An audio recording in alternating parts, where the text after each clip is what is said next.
Bonjour, bienvenue sur Les Petits Plus Zen, le podcast pour faciliter et savourer sa vie en famille. Je m'appelle Séverine, je suis facilitatrice en parentalité après avoir été 22 ans professeure des écoles en maternelle REP+. Chaque semaine, je te propose ici des pistes et des thèmes approfondis sur la petite enfance, l'éducation et la communication pour que tu retrouves le plaisir des relations familiales sereines et épanouies.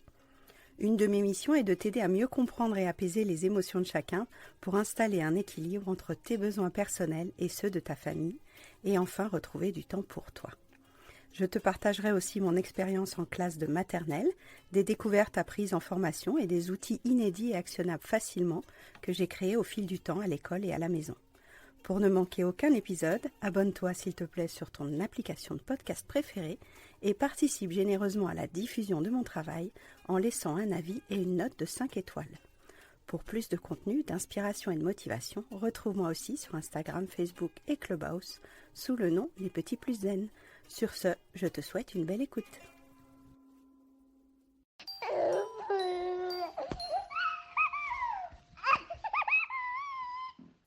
Bonjour, vous écoutez l'épisode 42 du podcast Les Petits Plus Zen. On va parler aujourd'hui des caprices. Mon intention aujourd'hui avec ce thème des caprices, c'est de vous emmener vers le chemin qu'un caprice n'existe pas en réalité. Alors tout de suite, j'attaque dans le vif du sujet, ça pique de se dire « Ah bon, mais si les caprices ça existe, mon enfant fait des caprices, mon enfant fait des crises, mon enfant n'écoute pas, mon enfant n'obéit pas ». Et ce terme de caprice, on l'entend beaucoup autour de nous, on l'entend à titre personnel, peut-être dans notre propre famille, on l'entend aussi dans la rue, on entend aussi les avis de chacun sur cet enfant. Attention, si tu le laisses faire, il fera des caprices tout le temps, il aura toujours ce comportement, cette attitude. Et c'est quelque chose que j'entendais régulièrement aussi à l'école quand je m'entretenais avec les parents.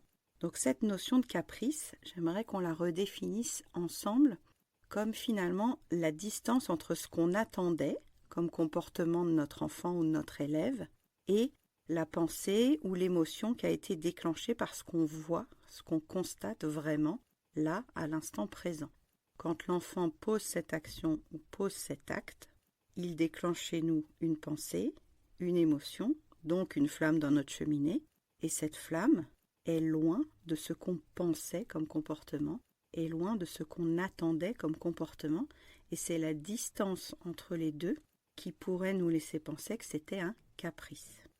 Notre enfant, il fait comme il peut, il manifeste un peu son émotion comme il peut, il agit en fonction de son expérience, de sa maturité, de son développement, mais c'est quand moi je nomme ça un caprice, finalement c'est pas du tout l'émotion de l'enfant. À ce moment-là, il ne se rend pas compte que son comportement n'est pas forcément celui qu'on attendait.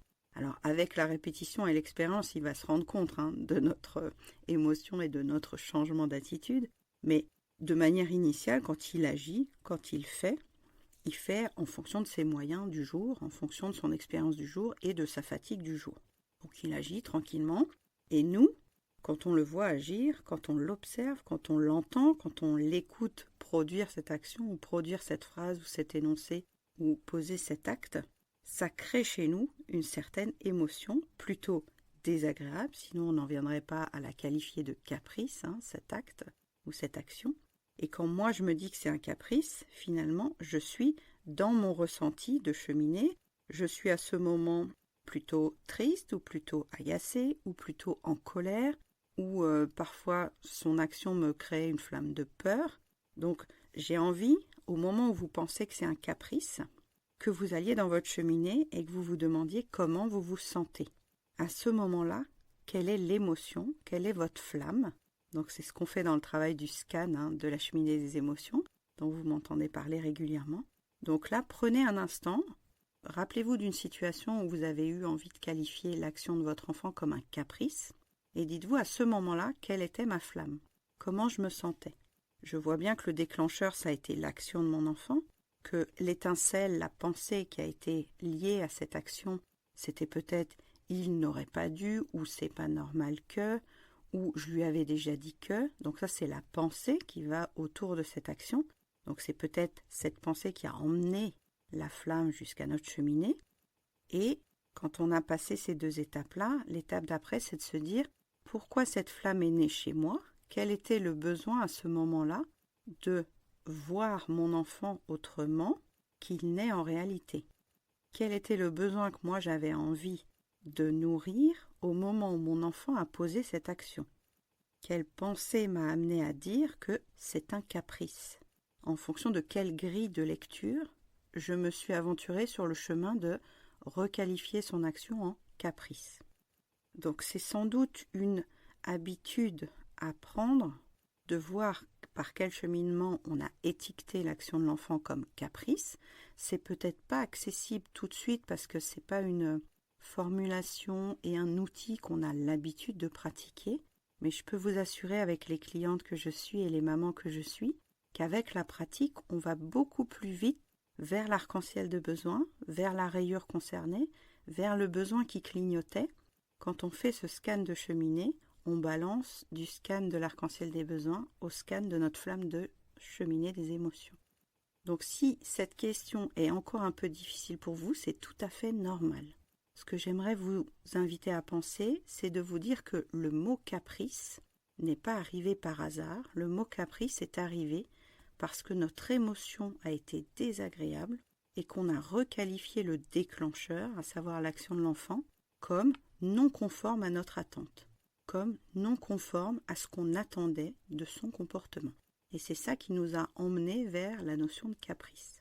Pour aller un tout petit peu plus loin, je pourrais aller vers est-ce que moi, je trouve que c'est un caprice réellement, ou est-ce que c'est un caprice aux yeux de la société? Est-ce que c'est un caprice aux yeux de mes parents? Imaginons que ça se passe pendant une réunion de famille, ça complique. On parlait dans l'épisode 40 du regard des autres. C'est évidemment compliqué quand le comportement se passe dans un lieu où il y a d'autres témoins. Est-ce que ce serait un caprice du point de vue des attentes de l'école? Est-ce que ce serait un caprice du point de vue du médecin qui suit cet enfant? Donc, qui aurait intérêt à poser ce mot de caprice selon vous? Par rapport à quoi ça vous paraît être un caprice en réalité? Voilà déjà des petites questions d'introspection sur la notion de caprice quand l'enfant a un comportement qui ne répond pas à notre attente initiale. Ensuite, quand on a vu un petit peu les mécanismes qui nous font prendre du recul, monter en haut du phare, prendre un petit peu de distance avec cette rapidité de pensée qui nous fait dire « ce qu'il a fait là, c'est un caprice. Ce qu'il a fait là, ça ne convient pas à ce que je lui ai enseigné, ce que je lui ai répété, ce que j'ai déjà transmis par le passé. » Il y a aussi cette notion de continuité, de croire que parce qu'on a déjà installé une règle, une limite, une habitude, un rituel ou une explication verbale, ça va être continu, ça va être définitif, il va y avoir une continuité, une sorte de persévérance comme si c'était de l'acquis. Et pour ce point-là précisément, je vous invite soit à re-questionner la manière de poser les règles et les limites qu'on a vu dans l'épisode 22, soit à considérer l'enfant sous le terme de processus continuel de croissance qu'on a vu avec l'épisode 37. Pour aller sur cette question du regard sur l'action en elle-même, si je me mets dans les yeux de l'enfant ou dans le geste de l'enfant à ce moment-là, il nous serait plus accessible pour comprendre de se dire « mon enfant, quand il a fait ce geste, quand il a dit cette phrase, je l'ai ressenti comme provocation, je l'ai ressenti comme une sorte d'attaque à mon cadre établi, à mes règles, à mon fonctionnement, à mes attentes. Est-ce que je peux maintenant me mettre à la place de l'enfant et de me dire, quand il a posé cette action, quel était le besoin qu'il a nourri? Il l'a fait en conscience de quel objectif? Quelle envie? Alors, c'est pas complètement conscient, parce qu'il n'est pas encore en pleine maîtrise de l'éventail de stratégies, donc de cet outil dont je vous parle. Il n'a pas encore la mesure de l'ampleur de tous les moyens à sa disposition pour nourrir un seul besoin. Néanmoins, quand il a posé cette action, est-ce qu'il voulait attirer notre attention? Donc est-ce qu'il avait un besoin de relation à ce moment-là? Ou est-ce qu'il voulait explorer plus loin? Et dans ce cas-là, il est dans sa rayure verte d'autonomie. Est-ce que son besoin, quand il a posé ce geste, c'était de vérifier l'effet de conséquence par rapport à une cause? Auquel cas il serait en train de construire sa compréhension du monde, plutôt dans la rayure de sens, dans la rayure bleue. Donc quand on se met à la place de l'enfant au moment où il a posé son geste, déjà ça nous fait un autre prisme de regard, une autre paire de lunettes pour comprendre son geste, qui n'apaise pas directement notre flamme de cheminée, mais qui aère, qui met un peu d'air dans cette flamme en disant, si je me mets du point de vue de l'enfant, je comprends que son acte initial, c'était peut-être d'explorer, de comprendre, de chercher l'attention de quelqu'un, de chercher une écoute, ou alors de se détendre. C'était peut-être maladroit, mais il voulait se détendre au moment où il a fait ça, et moi je le prends mal parce que j'ai une autre vision de la chose. Donc revenir au besoin initial de l'enfant au moment où il a posé ce geste, au moment où il a posé cette action, que nous, on a envie de qualifier comme caprice.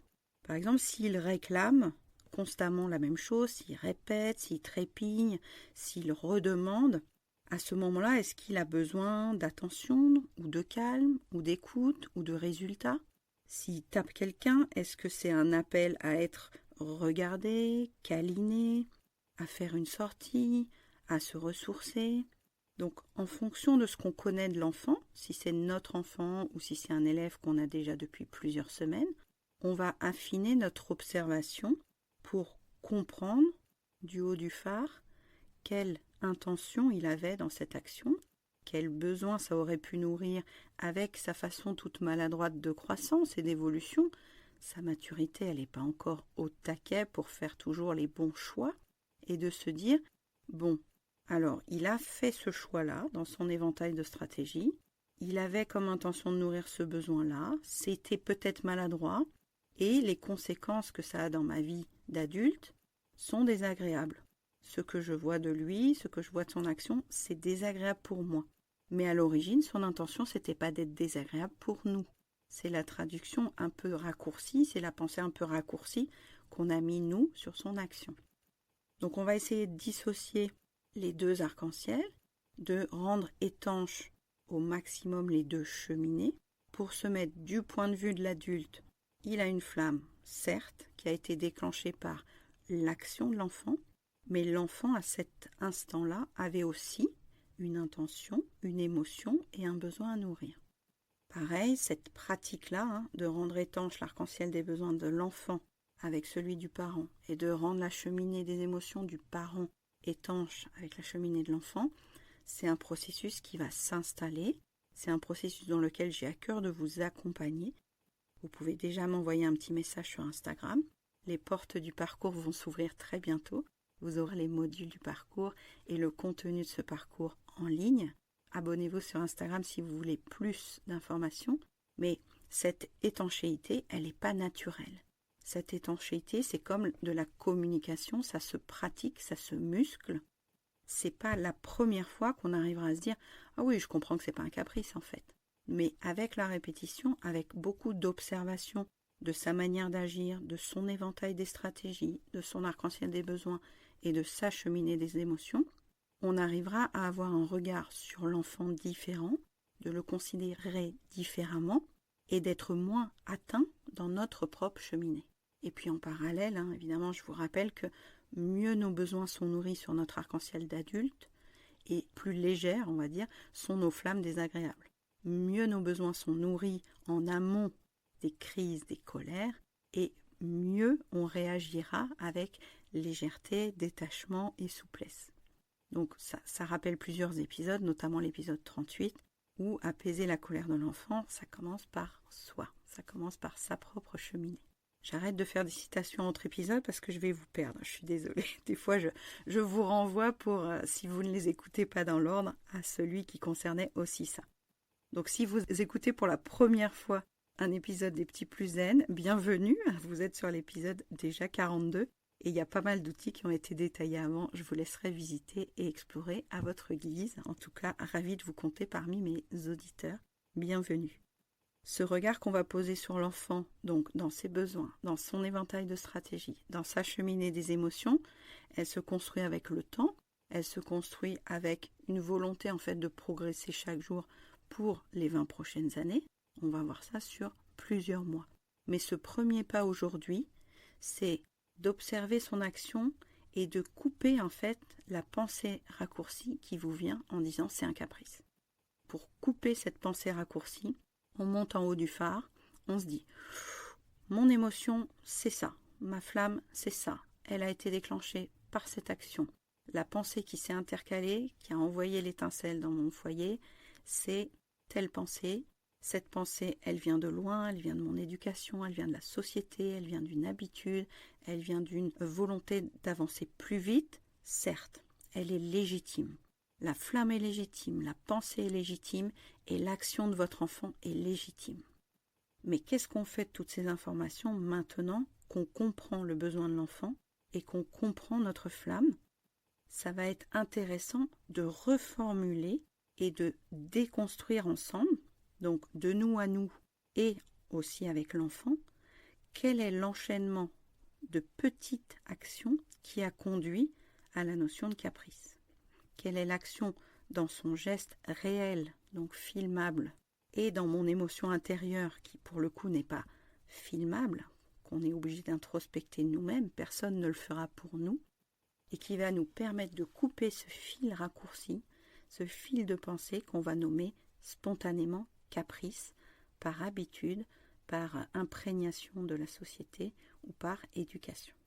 Ce cerveau immature de l'enfant, je vous en parle par certains détours et on le verra vraiment quand on fera l'épisode sur comment un enfant apprend, mais j'avais envie de dire que l'immaturité de l'enfant l'empêche réellement de mettre une intention mauvaise ou une intention malsaine à ses actes. La phrase qui sert de titre à un des livres « Il me cherche », moi me met mal à l'aise. Je pense qu'elle a été construite pour attirer l'attention et qu'ensuite elle déconstruit dans son livre évidemment tout ce phrasé en fait, cette façon de prononcer les mots « Il me cherche ». Mais dans certains ouvrages notamment de Catherine Guéguen, on voit que la maturité du cerveau, au début on peut presque la considérer comme un handicap. Il n'a pas accès à toutes les informations qu'on a construites nous en tant qu'adultes et en tant que parents pendant des années. Pour lui, les connexions, elles sont en train de se faire. C'est comme une magnifique base de données avec des trous. Et entre les fichiers, il y a parfois les connexions qui se font et parfois non. Et on est parfois assez exigeants, nous, en tant que parents ou même en tant qu'enseignants, d'attendre des enfants une parfaite synchronicité entre nos attentes, nos demandes, nos consignes et leurs actions, alors que les connexions ne sont pas encore assez rapides entre ce qu'ils ont observé une fois, qu'ils ont vécu une fois et qui n'a pas été ancré et répété. Donc on verra ça sur l'épisode de l'apprentissage. Mais dans nos attentes, on oublie ce volet parfois maturité intellectuelle ou maturité émotionnelle du petit. Si votre enfant à 2 ans avait toutes les capacités d'un adulte de 30 ans, bien sûr la vie serait plus facile. Mais quand on voit notre petit bout de 2 ans en classe, à la maison ou au parc, il n'a pas les accès directs à toutes ces données. Il n'a pas les accès directs à toutes les connexions entre ce qu'il a une fois observé dans sa vie, ce qu'on lui a répété une fois ou deux, ce qu'il a vécu dans son propre corps, ce qu'il a lu dans une histoire, ce qu'il a vu dans un bout de dessin animé, ce que son papy lui a dit. L'interconnexion entre ces informations-là n'est pas encore stable, n'est pas encore rapide. Elle est en construction, elle est en maturation. Et quand on lui demande d'avoir le comportement adapté, quand on lui demande de répondre à nos attentes, on présuppose une capacité qu'il n'a pas encore. On attend de lui quelque chose qui est hors de sa portée. Alors quand on est en dehors d'un moment de crise, c'est facile à comprendre intellectuellement. Et je pense que si, quand vous écoutez cet épisode, vous êtes dans un moment plutôt calme, peut-être en train de faire du vélo, en train de prendre du temps pour vous promener dans la nature, cette notion, elle vous paraît presque évidente. Et du coup, je m'en excuse si j'enfonce une porte ouverte. Quand on réfléchit à un enfant de 2 ans, on se dit, évidemment, à 2 ans, il ne sait pas tout faire, il ne va pas tirer à l'arc, il ne va pas faire un marathon, il ne va pas faire une présentation sur Canva. Et quelque part, on le sait. Mais on oublie de quoi il est capable, à quelle tranche d'âge, et on oublie parfois que dans le feu de l'action, avec notre vision du timing de la journée, avec notre vision de tout ce qui est à cocher dans un temps record parce qu'on a envie d'être performant, Et du coup, nous, c'est notre rayure d'autonomie qui parle, c'est notre envie de résultat, c'est notre envie de croissance qui parle. Elle est légitime aussi. Sauf qu'on n'a pas la même échelle de temporalité avec eux et on n'a pas la même échelle de compréhension du monde qu'eux. Donc, en balayant cet arc-en-ciel rapidement, ils comprennent le monde différemment sur leur rayure bleue, ils ont une version de leur capacité différente sur leur rayure jaune, et ils ont une façon de découvrir le monde et d'explorer différente de la nôtre sur leur rayure verte. Et quand on regarde ça dans un moment calme, on se dit, bah oui, évidemment, c'est évident tout ça. Et ça veut dire que le déclencheur qui balance la flamme dans notre cheminée, elle s'enflamme tellement vite, cette crispation, cette colère, cette frustration, cette peur, cette tristesse, qu'on court-circuite cette notion évidente de l'enfant n'est pas encore capable de maturer à ce point qu'il se dise « Ah oui, le comportement que je suis en train de faire n'est pas du tout celui que mes parents attendaient. » C'est pas possible pour lui de se dire « Qu'est-ce qu'attend mon parent précisément ?» Alors après, on verra les moyens pour installer tout ça. Mais dans cette première partie, j'avais envie de vous guider vers pourquoi, avant de partir dans le comment. Donc pourquoi on a l'impression que c'est un caprice ? C'est parce que notre grille d'observation de l'enfant est faussée par notre flamme d'émotion. Notre grille d'observation de l'enfant, à ce moment-là, est parasitée par les besoins qui clignotent sur notre propre arc-en-ciel. Quand on veut aller vite, être performant, cocher les cases, avancer et tout bien faire, on oublie qu'il n'est pas là pour résoudre nos besoins. Il est là pour vivre sa vie. Donc il n'est pas là pour nous déranger, pour nous perturber. Il fait sa petite vie dans son coin, il fait ses expériences dans son coin. Mais comme nous, on a envie d'avancer, d'être efficace et que ça se passe bien dans l'absolu, pas heure par heure, mais dans l'absolu, dans notre journée, on aimerait éviter les couacs. Ce petit couac de l'action de l'enfant nous paraît, nous, dérangeant et on aurait tendance à la requalifier de caprice. J'espère que je suis ni trop simpliste, ni trop complexe dans mon explication.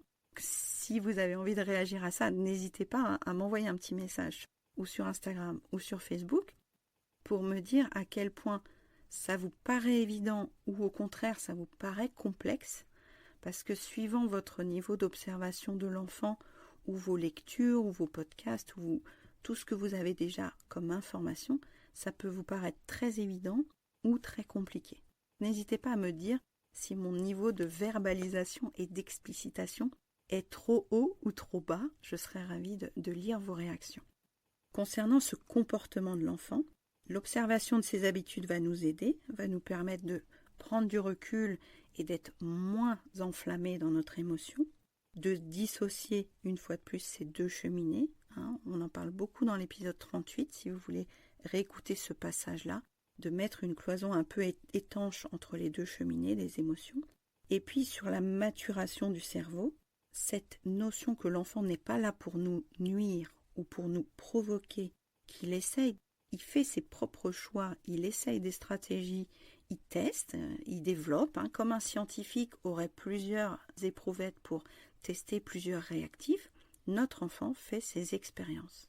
Et le timing n'est pas toujours bien choisi pour nous, parce qu'à ce moment-là, on n'avait pas cette attente de comportement, cette vision de comportement. Ça tombe au mauvais moment, comme la colère de Siana à Auchan dont je vous parlais dans l'épisode du regard des autres. Sur les premiers moyens à mettre en place, la première conséquence de cette notion de caprice, c'est d'être au clair sur ce qu'on attend réellement d'un comportement de cet âge-là. Dans l'épisode 12, on parlait de verbaliser, de donner précisément les termes, les attentes, les comportements, les attendus qu'on souhaiterait dans cette situation-là. Par exemple, quand vous allez pour la première fois dans une bibliothèque, vous allez pouvoir expliquer à votre enfant que dans cet endroit, on pose ses pieds, on marche doucement, parle à voix basse pour ne déranger personne. On remet les livres à leur place. Donc faire une sorte de cérémonie, mettre en place explicitement les attendus du comportement dans ce lieu ou avec cet objet, Quand vous sortez la première fois le vélo, c'est la même chose.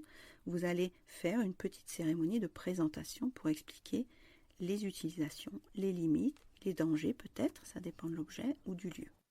Quand on est très clair sur ce qu'on attend d'un enfant, il a au moins la charte, il a au moins la référence. Et dans ce cas-là, si avec plusieurs essais, plusieurs expériences, il continue de faire un comportement que vous lui avez spécifié comme inapproprié, là, vous pourrez aller vers une autre formulation en disant « ça, tu as compris, tu as écouté ». Ça veut dire que si tu continues à le faire, on ne va pas être d'accord. La grille sera différente si vous avez vraiment présenté la règle, la limite et les conditions d'utilisation. Ce sera l'épisode où on parlera des bêtises et des punitions. Donc il arrive très prochainement, il est écrit. Aujourd'hui, on essaye de changer de regard sur la notion de caprice, mais ensuite on pourra explorer la notion de bêtise et de punition. Quand il a un comportement inattendu, il n'avait peut-être pas conscience de tous les éléments qui pour vous paraissent évidents, qui pour vous n'ont pas besoin d'être à expliciter, à verbaliser. Donc le premier moyen pour désactiver la fonction caprice de notre vision de l'enfant, c'est d'être au clair sur ce qu'on attend, que nos limites soient explicites, complètes, cohérentes. Les limites, on en parle dans l'épisode 22, et dans l'épisode 22, je vous renvoie à l'épisode 11 de cohérence. Ce que vous attendez de votre enfant ou de votre élève doit être très clair pour vous. C'est pas limitatif dans le sens il n'y a qu'une seule voie, tu dois faire ça. C'est plutôt protecteur et sécuritaire en disant voici les conditions d'utilisation de cet espace, de cet objet. Maintenant, tu peux l'utiliser ou tu peux l'explorer en tenant compte de ces premières informations. Et c'est très sécurisant de savoir dans quelle mesure il peut le faire ou non. Il a déjà eu une notion de l'information. Donc vous mettez en complément la maturité qui va avoir besoin de répétition et de voir à quel point vous tenez à cette règle ou non, de la stabilité de cette règle dont je vous parle aussi dans l'épisode 22. Ensuite, quand on a donné toutes ces infos, quand on l'a aidé à réajuster un petit peu sa première expérimentation ou son attitude, il va adapter ses gestes et ses mots pour quelque part aller vers notre attendu, aller vers ce qui nous paraît être le plus conforme parce que notre enfant, dans l'épisode 6, il a très envie de faire comme nous, il a très envie de grandir. On est une sorte de rôle modèle et d'identification à laquelle il va pouvoir se sécuriser aussi. Donc en tant que rôle modèle, en tant que puissance du modèle et de support à ses neurones miroirs, plus il va nous observer et voir que nous-mêmes, on respecte les informations, les règles et les limites, plus il aura envie de le faire aussi. Donc ce qu'on qualifie parfois en caprice, on peut se demander si nous, on n'a pas des comportements parfois aussi un petit peu divergents, un petit peu dérangeants, qui pourraient, aux yeux de certains, passer pour des caprices. Est-ce qu'il nous est déjà arrivé en pleine réunion d'exploser, de trépigner en disant mais ça va pas, c'est pas juste. Les autres, avec leur grille de lecture, pourraient très bien considérer que c'est un caprice parce que ça n'allait pas avec les attendus qu'on allait de la situation ou la charte plus ou moins explicite de comportement et tout ça. Donc tout ça c'est très relatif en fait, la notion de caprice, la notion d'attendu, la notion d'attente, d'intention, tout ça est très subjectif par rapport à ce qu'on croit dans la façon dans laquelle on a été élevé et éduqué. Et puis autour de nous, les référents qu'on a au quotidien. Si les personnes dans notre entourage parlent de caprice toute la journée, on va avoir plus de mal à désactiver la fonction « c'est un caprice ». Si vous êtes entouré de personnes dans la bienveillance, dans l'éducation différente, positive, j'aime pas forcément ces étiquettes, mais si vous êtes entouré de plus de personnes qui sont vers l'éveil des besoins, des émotions, ce sera plus facile de désactiver la fonction caprice. Et je suis là, vous savez où me trouver, si vous voulez aller sur ce sens-là. Donc ces prises de conscience personnelles vont vous permettre d'avoir un autre regard sur l'action de l'enfant avant de pouvoir changer votre manière de vous exprimer, de présenter les objets, les lieux, et aussi de présenter, quand le comportement a quand même lieu, dû à la maturité de son cerveau, comment résoudre ce comportement, comment réparer, comment punir, mais on verra que le mot punir n'est pas adapté, comme le mot caprice, et on verra ça dans l'épisode 45. Donc tous ces éléments-là vous permettent d'avancer un petit peu sur la notion de caprice. Lui aussi, quand il va voir vos réactions, il va pouvoir ajuster son comportement, à la fois pour vous faire plaisir parce qu'il a son besoin de relation à nourrir, et à la fois parce qu'il a un besoin d'expansion et de croissance. Il se dit, pour grandir, alors, on va faire plutôt comme ça. On va arrêter de se rouler par terre quand on veut quelque chose. Normalement, quand on est adulte, ça nous a un peu passé. Ça nous a passé parce qu'on a vu qu'il y avait d'autres moyens sur notre éventail de stratégies. Mais la maturité d'un enfant de 2 ans n'est pas capable de faire ça encore. Lui, sur son éventail de stratégies, il n'y a peut-être que 2 lamelles. Alors que sur notre éventail de stratégies à nous, pour chaque besoin, on a peut-être 42 lamelles différentes, 42 moyens de nourrir ce besoin. Donc on en reparlera dans le carrousel spécialisé sur l'outil de l'éventail de stratégie, mais je pense que vous devinez déjà à quel point notre vision, nous, de notre vie adulte est différente de l'éventail des moyens à sa disposition quand il a 2 ans. À 2 ans, parfois, il ne croit que comme possibilité de crier, de pleurer, de taper. Sur son éventail de stratégie, à son âge de maturité, pour l'instant, il ne voit que ça. Et c'est nous, en l'aidant à ajuster, en lui proposant d'autres solutions, en lui montrant comment nous on agit quand on est frustré, comment nous on agit quand on a peur, comment nous on agit avec nos flammes d'émotions, qu'il pourra enrichir son propre éventail de stratégie à lui. Et ça se fait sur 10 ans, 15 ans, 20 ans. Posez ce premier pas aujourd'hui, de monter juste en haut du phare et d'observer d'abord votre cheminée des émotions à vous, votre arc-en-ciel de besoins à vous avec ce qui clignote ou pas, pour ensuite passer de l'autre côté, vers l'enfant. Qu'est-ce qu'il y a dans sa cheminée à lui? Quelle émotion le porte à ce moment-là de la journée? Quel est le besoin sur son arc-en-ciel qu'il cherchait à nourrir maladroitement? Et quand vous avez fait ces 4 actions, vous verrez que son éventail de stratégie, avec sa petite maturité, n'est peut-être pas assez fourni et qu'on va plutôt travailler à ça, à lui donner d'autres moyens de nourrir lui-même ses émotions et d'apaiser lui-même ses flammes dans sa cheminée, et qu'en ce sens-là, on fera exactement notre travail d'accompagnant, d'éducateur ou de parent en le rendant autonome de ces outils-là, en le rendant autonome de ces process qui, pour nous-mêmes, ne sont pas toujours accessibles. Et c'est pour ça que j'aime dire que j'accompagne autant les mamans et dans le podcast les parents en général que les enfants, parce que comme on est au plus près des enfants, c'est d'abord par nous que ça va passer. Quand nous, on arrivera à coordonner notre arc-en-ciel de besoins, notre cheminée des émotions et à se créer des tequiles pour nous, on arrivera à transmettre à nos enfants et nos élèves comment faire eux pour nourrir leurs besoins d'arc-en-ciel, comment faire eux pour apaiser leur flamme de cheminée des émotions et comment faire eux pour créer des tequiles avec eux-mêmes, avec leurs amis, avec leurs partenaires, avec leurs propres enfants dans la prochaine génération. Bien sûr, je vais toujours aussi loin, vous commencez à me connaître si vous avez l'habitude.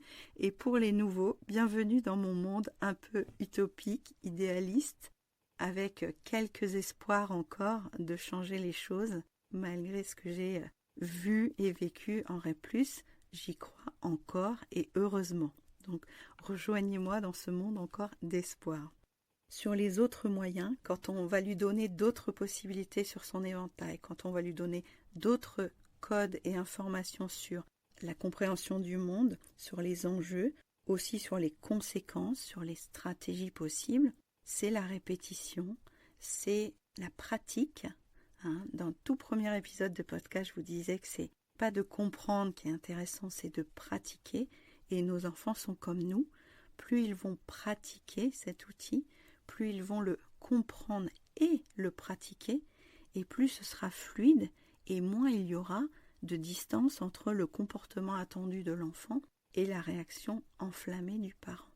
Donc vous avez maintenant une grande partie des pourquoi on trouve que c'est un caprice et une grande partie des moyens à mettre en place pour désactiver la fonction caprice dans notre vision de l'enfant, dans notre vision de notre journée, de notre année ou de l'éducation qu'on a reçue.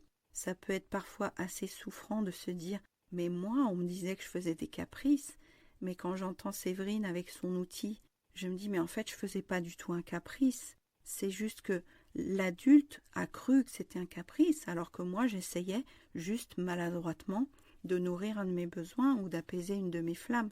Et je compatis complètement si vous avez à ce moment-là de l'épisode l'impression que vous-même vous avez été requalifié comme capricieux ou capricieuse quand vous étiez enfant. C'est normal, c'est une étape difficile à passer. C'est un autre outil qui s'appelle le bocal à deuil. Ça veut dire que vous avez cette braise-là à recomprendre, à reformuler, à apaiser. Je ne vais pas dire à pardonner parce que je ne crois pas que ce soit facile, mais en tout cas on va commencer à l'apprivoiser, de vous dire, bien souvent, le mot caprice a été transmis par l'éducation, soit l'éducation en famille ou l'éducation à l'école, ou le club de sport, ou les colos et tout ça, mais on vous a peut-être étiqueté aussi comme faisant des caprices, alors que vous-même, avec tout ce que je vous ai dit dans l'épisode, n'étiez que maladroitement, avec votre âge du moment, en train d'expérimenter et en train de tenter de nourrir vos propres besoins et d'apaiser vos propres flammes. Donc je vous envoie beaucoup d'amour si c'est quelque chose que vous traversez en écoutant cet épisode. C'est plus facile de soigner d'abord nos propres braises pour changer de comportement avec nos enfants. Nos enfants ne sont qu'une partie du miroir des braises de notre cheminée. Je vais le redire parce que ça me paraît important. Les comportements de nos enfants sont un support de déclencheur seulement. Le déclencheur renvoie à une braise qui est déjà là. C'est parce qu'on a encore ces braises-là qu'on a du mal à ne pas le qualifier de caprice. C'est parce qu'on a ces braises-là dans notre cheminée qu'on a du mal à voir que le comportement de notre enfant n'est pas pour nous nuire, n'est pas une intention méchante, malsaine, provocatrice, il me cherche. Donc, on va d'abord travailler sur cette braise avant de pouvoir se dire « je suis complètement libérée de la vision que mon enfant me cherche ». Donc, une fois de plus, n'hésitez pas à me dire en message si c'est trop facile à comprendre ou trop difficile à comprendre.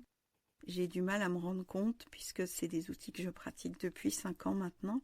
Donc, j'aimerais les transmettre de façon la plus explicite et lisible possible. Donc, si c'est facile à comprendre, je veux bien vos retours.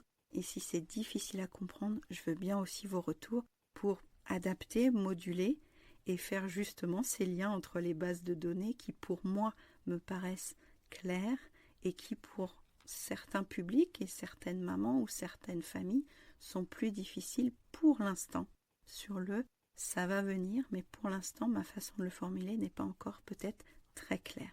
Donc j'attends tous vos retours avec grande joie. Ne vous inquiétez pas, j'accueillerai ça avec information, sans le prendre mal, sans le prendre personnellement. Avant de finir, je vais quand même vous redonner cette petite notion que on aura beau avoir compris que c'est une braise en nous, qu'on projette ça sur notre enfant, que c'est en cours de guérison, d'apaisement.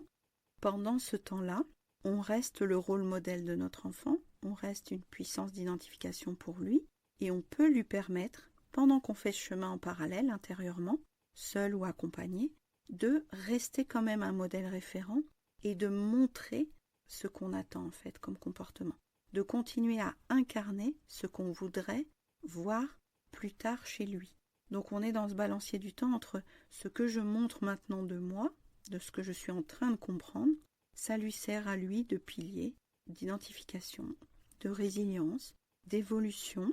Peut-être qu'il fera différemment justement parce que moi j'aurais apaisé mes braises.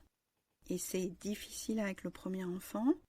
J'ai beaucoup galéré avec ma première fille sur ces points-là, mais ça m'a fait tellement grandir que je vois à quel point c'est plus rapide pour moi avec ma deuxième fille. Donc si c'est des notions qui vous intéressent, vraiment n'hésitez pas à me poser des questions en DM.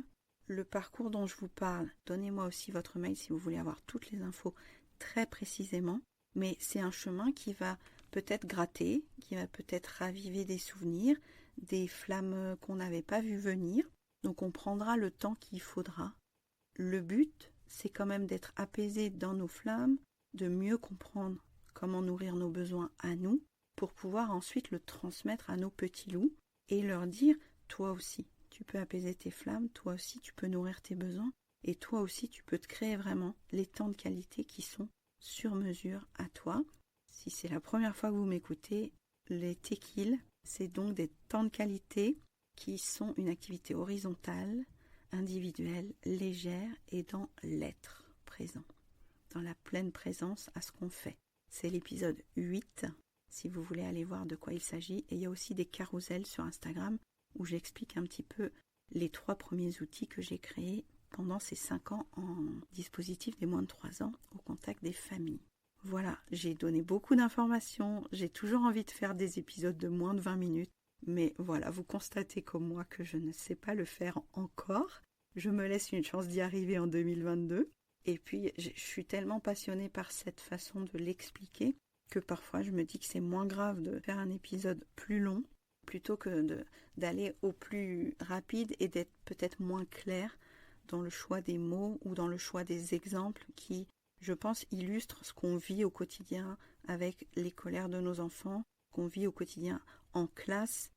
Je salue les enseignants aussi qui essayent de faire ces retours-là dans leur collectivité. Je fais un grand coucou notamment à Nedra qui m'a envoyé un message sur Instagram fabuleux. Elle m'a dit « J'ai tellement aimé tes outils que j'ai fait un mind mapping pour la crèche où je travaille, pour en parler en équipe et pour qu'on puisse voir à chaque moment où il y a un petit couac, où il y a un enfant, de se référer à ça comme base de réflexion collective en équipe. » Et j'ai été super touchée par son message et je me dis que c'est exactement ce que j'ai envie de donner en fait. De donner des clés aux équipes qui veulent faire autrement, en école, en crèche, en collectivité, les asthmates aussi, il y en a quelques-unes qui me suivent. Je vous dis merci pour vos retours. Je suis vraiment très touchée que ça vous parle autant, l'arc-en-ciel des besoins, que ça vous parle autant, la cheminée des émotions, le Teki, l'éventail de stratégies et tous ceux qui vont venir. Vous m'entendez parler de temps en temps du nouvel outil qui sortira. Pour moi, il est clair dans ma tête, mais le temps que je le reformule, il va encore maturer un petit peu pour que ce soit plus explicite pour vous. En tout cas, les notions sont lancées. Si vous voulez en savoir plus, vous savez où me trouver. Je vous remercie beaucoup pour votre écoute.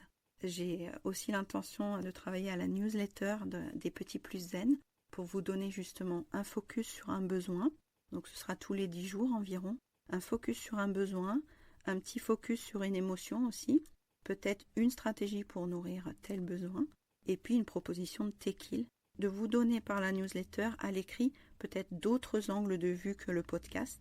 Donc si c'est quelque chose qui vous intéresse de recevoir cette newsletter, envoyez-moi un petit message sur Facebook ou Instagram. Je vous remercie encore une fois pour tous vos soutiens, vos partages. Une petite étoile sur Apple Podcast ou sur Spotify renforcerait la visibilité, un petit avis aussi. Donc si vous avez 1 minute à consacrer à ce projet, n'hésitez pas à me soutenir aussi sur les plateformes de podcast. Je vous souhaite une très très bonne semaine et on se retrouve très vite pour d'autres angles de réflexion. À bientôt, au revoir. Je vous embrasse bien fort, j'espère que cet épisode vous a été utile, j'espère que vous avez trouvé des pistes intéressantes. Je serais curieuse de savoir laquelle a résonné le plus pour vous, laquelle vous a donné envie de passer à l'action peut-être, pour aller encore plus loin sur ces questions, pour vraiment trouver ce qui nourrit tes besoins à toi et tes émotions dans ta cheminée des émotions à toi. Quand tu écoutes cet épisode, tu peux participer et candidater pour acheter le programme en ligne. J'ai hâte de t'accompagner à apaiser tes émotions et à retrouver de la joie et de la sérénité en famille. Tu trouveras tous les éléments pour t'inscrire dans la bio ou alors sur Instagram et Facebook. Très bonne semaine, au revoir.